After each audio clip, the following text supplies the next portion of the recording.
Quem é a mocréia pulguenta? Aquele monte de silicone que anda. É a dona Norma Shirley. 4x4, de Carlos Lombardi. A nova novela das 7. Estreia nesta segunda. Muito bom estar com você. Ok. Quem é brinquedo? Olá, saudosistas, saudações, bem-vindo à Olha TV, eu sou o Léo Cordeiro. Em outubro de 1994, estreou uma das novelas mais comentadas da TV Globo. Vou te contar detalhes, já te peço para que se inscreva aqui no canal, que deixe seu joinha, isso me ajuda muito. Você pode me encontrar em outras redes sociais também, os links eu deixo sempre na caixa de texto aqui embaixo. E se você quer me ajudar com um valor simbólico, nós temos o clube de membros, onde eu posto vídeos extras e libero com antecedência os vídeos do canal. Te espero por lá também.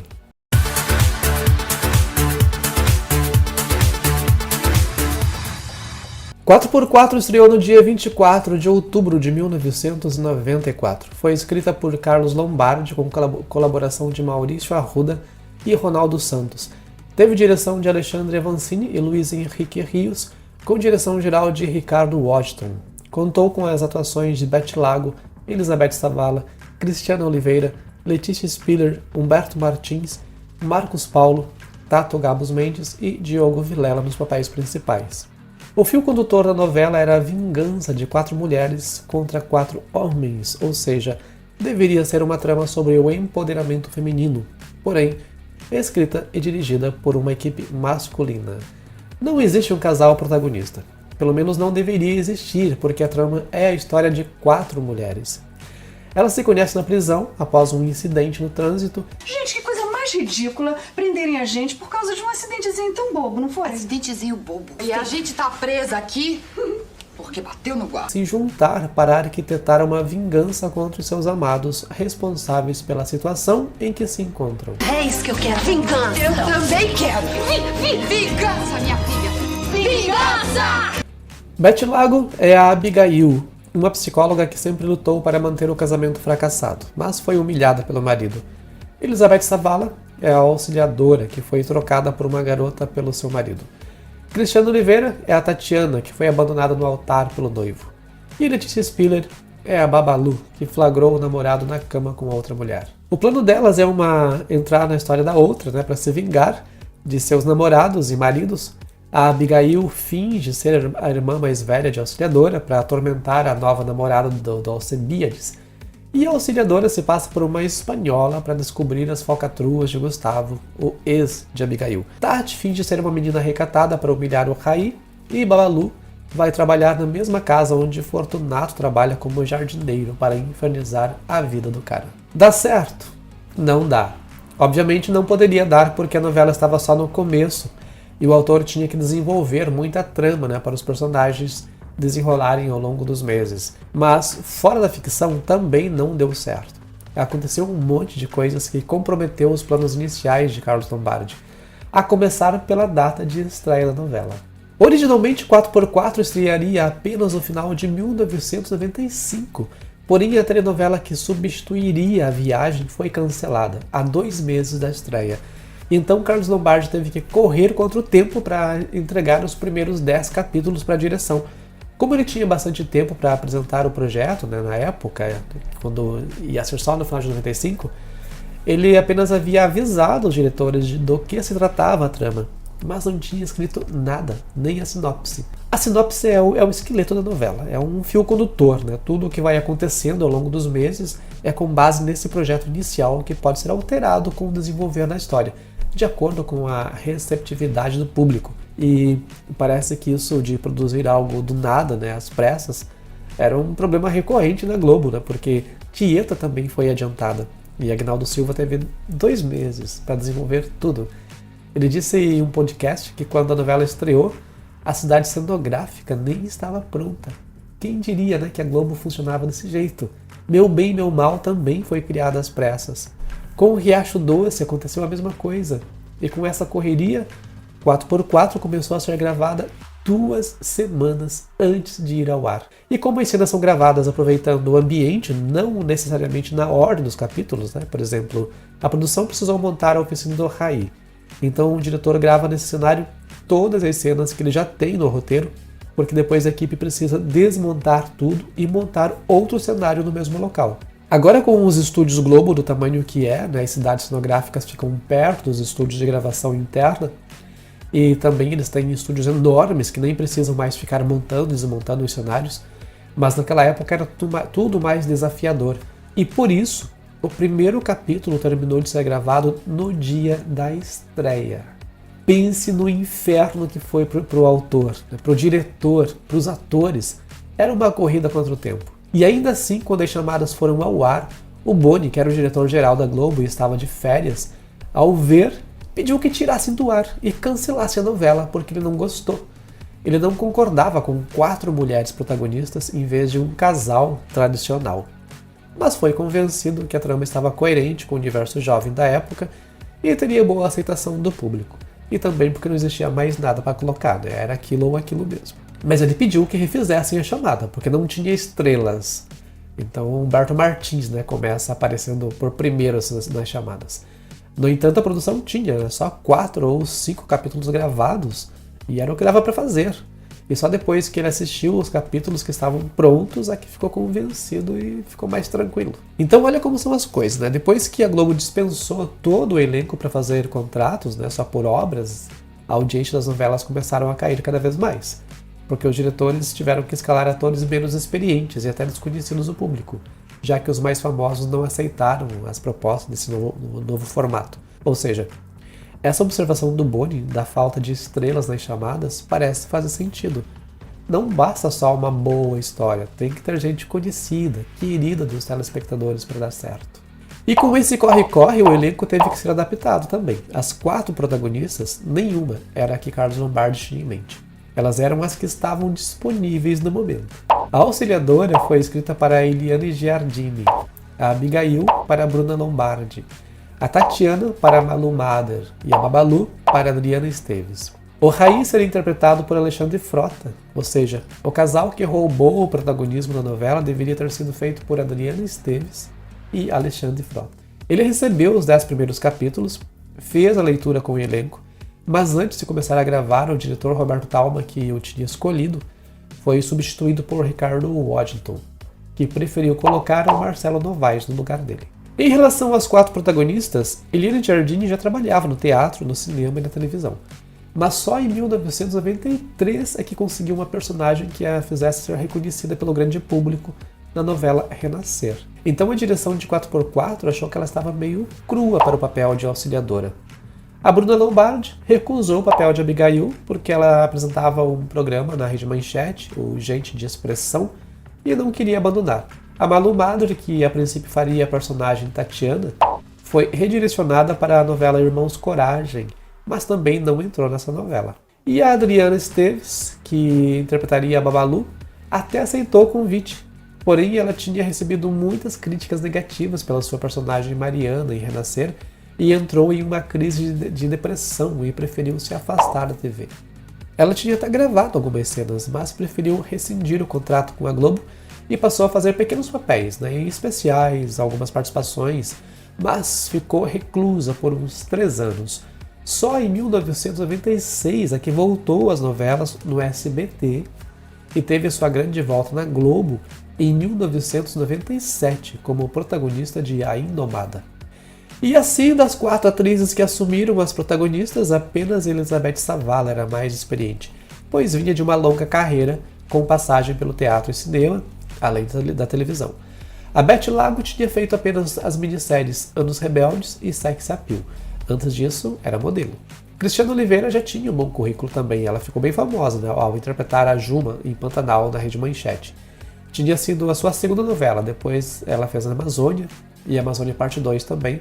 Aí depois foi para a Globo e fez De Corpo e Alma e Memorial de Maria Moura. Já a Letícia Spiller, sua experiência como atriz tinha sido basicamente com os filmes de quando era Paquita, em Lua de Cristal, Sonho de Verão e Gaúcho Negro.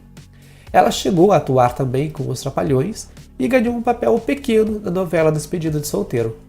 Em 4x4, sua personagem seria a enfermeira Duda, que foi passado para Luana Piovani, também inexperiente na dramaturgia. E ela regravou as cenas que antes tinham sido feitas por Adriana Esteves. Então, como estrelas da época, a Globo tinha apenas Cristiano Oliveira, Elizabeth Savala e Humberto Martins. Havia outros atores experientes, mas esses eram os que tinham a grande simpatia do público. Para compensar o imprevisto, foi prometido para Carlos Lombardi que a novela teria apenas 120 capítulos, ou seja, uns 5 meses. Seria mais curta que o normal.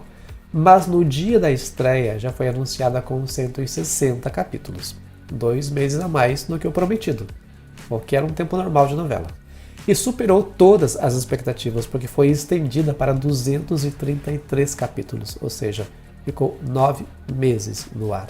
O primeiro capítulo marcou 50 pontos e o último 58, tendo uma média geral de 43 pontos, bem acima do esperado pela emissora na época. Mas a razão de todo esse esticamento não foi só pelo sucesso da trama, é porque a novela substituta Cara e Coroa também atrasou para estrear. Então, para ficar todo esse tempo no ar, o autor teve que inventar muita coisa que não estava na sinopse original. O autor acabou se perdendo em algumas situações, houve muitas falhas de continuidade e situações um tanto absurdas, como foi o caso do personagem Tufik, vivido por Alberto Baruch, que não reconheceu a Elisa Maria, a personagem de Lisandra Souto, durante toda a novela, e ele era empregado dela no restaurante.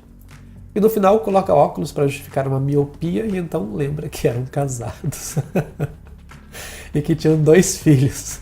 Aliás, Lisandra Souto se destacou como Elisa Maria, mas foi esquecida pelo autor na reta final. E assim como ela, aconteceu com outros atores que reclamaram. Diogo Vilela pediu para deixar a trama porque achava que tinha pouco espaço. Ele esperou até o capítulo 160, que era o contrato inicial, e não quis continuar mais. Drica Moraes também pediu para sair porque ela tinha se programado para gravar um filme e não esperava esse esticamento da novela. Até voltou a fazer algumas cenas pequenas, mas depois a personagem sumiu sem explicação.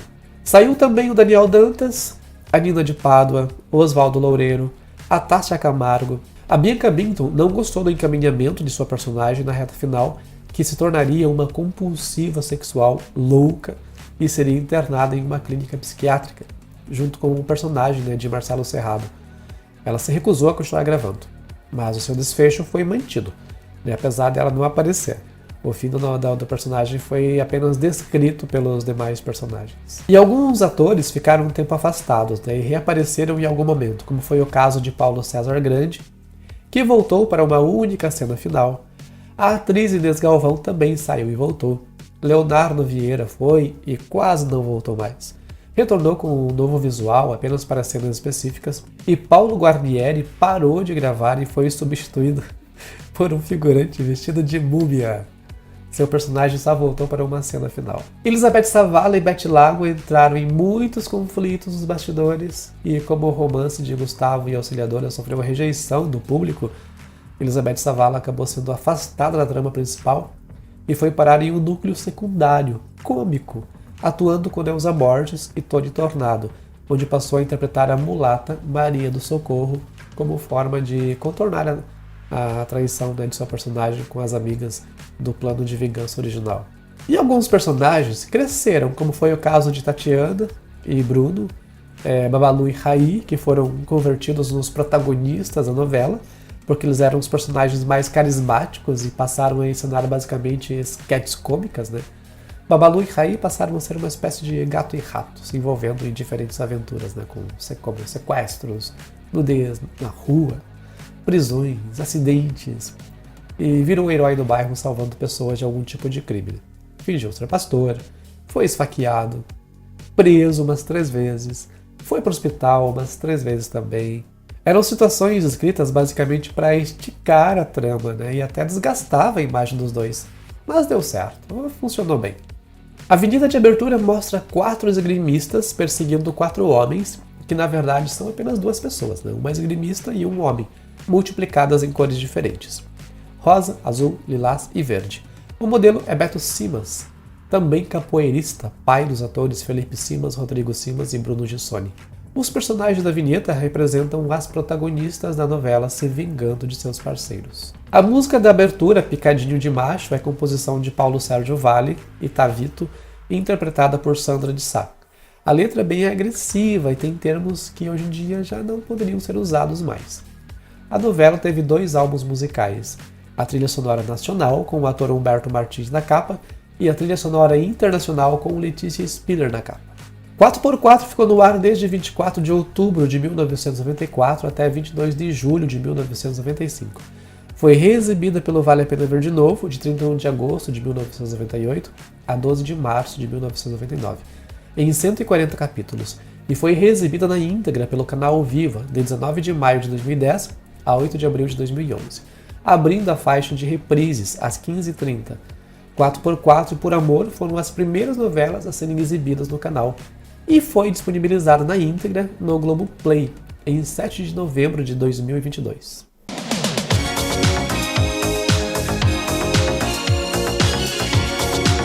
Tem algumas semelhanças entre 4x4 com algumas novelas anteriores de Carlos Lombardi. Por exemplo, Bruno, vivido por Humberto Martins, e Gustavo, vivido por Marcos Paulo, disputavam a paternidade de Ângela, a personagem de Tatiane Goulart. Era o mesmo que aconteceu em Perigosas Peruas em 1992 com as personagens de Cidinha e Leda, das atrizes Vera Fischer e Silvia Pfeiffer, que disputavam a maternidade de Tuca, vivida por Natália Lage. Em 1988, na novela Bebê a Bordo, todos os personagens masculinos disputavam a paternidade de Heleninha, a bebê que deu nome à trama. O figurino de Babalu se tornou bem popular na época, o tamanco de madeira, as meias coloridas, o cropé de ciganinha, a flor no cabelo. Os cortes de cabelo de Elizabeth Savala e de Beth Lago também se tornaram os mais buscados entre mulheres mais velhas dos salões de cabeleireiros. Sem falar nas gírias, né? Bofe, mona, uó, babado, que até então eram utilizadas apenas no universo LGBT+, se tornaram constantes nos diálogos da personagem de Letícia e passaram a ser utilizadas pelo público geral.